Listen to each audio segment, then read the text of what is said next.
Okay, so we're gonna do one more together for converting measurement. So the other day I went to the doctor. I told y'all, right? And the baby, what I remember, same thing.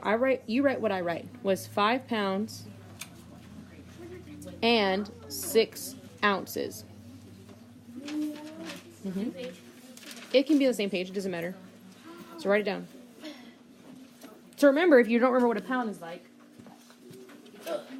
this baking soda is about a pound. So 5 of these plus 6 more ounces. 4 of those would equal me. Okay. When you were a baby, you were born about the same weight. Okay. So what if we wanted to know how many ounces that is total? And I think I have a star chart saved on here somewhere.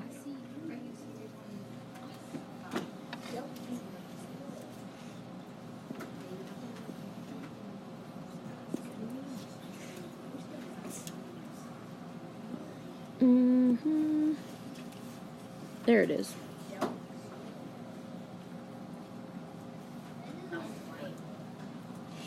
All right, so there we go. So we should be recording. There is our reference chart, right?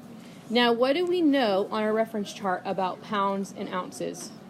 That 1 pound equals 16 ounces. As you can see on this one, just like yours says, 1 pound equals 16 ounces. Now, whenever we're making, whenever we're converting units of measurement, we're going to use, let me just move it that way. We're going to make a what? What do we say? An input-output table.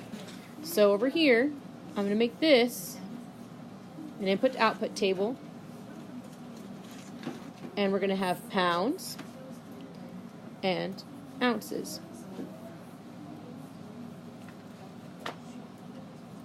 Remember, there's no periods at the end.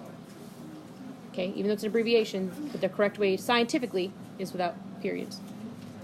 So, what do we know? I'm sorry, you already told me. What do we know about pounds and ounces from our reference chart? 1 pound equals 16 ounces. So I'm going to put my 1 in the pound column and 16 in the ounce column.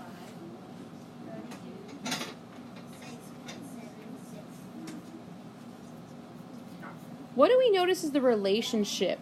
How did... I used to go use a lightsaber. I'm going to do this. There's a lightsaber. How did we get from 1 to 16 if this was an input-output table? Well, times 16. So I'm going to write times 16 in my input-output table.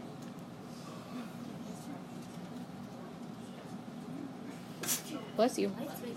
Okay. So what would I do to find out how many ounces are in 5 pounds? What would I have to do knowing our rule now, Elena? Multiply 5 times 16. Okay, we would multiply 5 times 16, but we also have the 6 ounces left over. Remember, my baby's not just 5 pounds even. That would be magical. She's 5 pounds and 6 ounces. So we're going to multiply 5 times 16 and then do what with this, do you think? Add it. Add it. Good. So I want you to multiply 5 times 16. Get to work. I'll do it with y'all tomorrow. And then you're going to add the 6 ounces. Okay, so if we have, we're going to multiply our 1s. 5 times 6 is what? 30.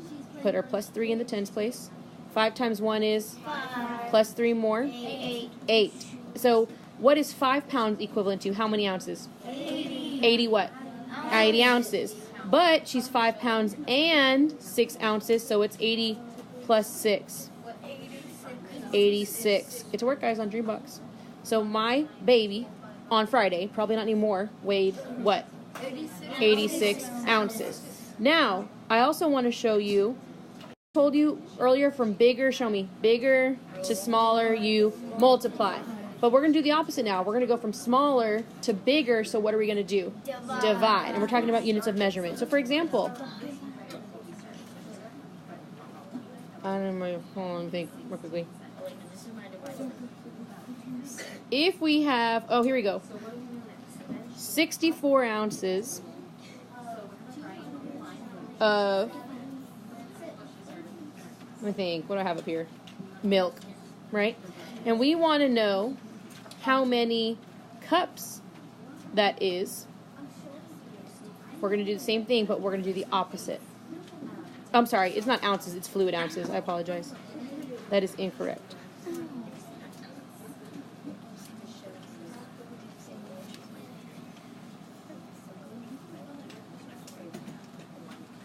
Perfect. So I want you to put ounces, fluid ounces, and cups on the other side. Because we know the fluid ounces, but we don't know how many cups that is.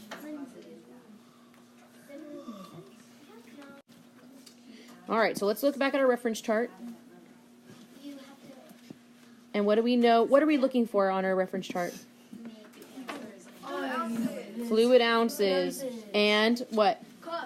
Cups. So what do you see on our reference chart about fluid ounces and cups? 1 cup equals 8 fluid ounces. 1 cup equals 8 fluid ounces. So I'm going to put that to the side. And I'm going to make what with my measurement?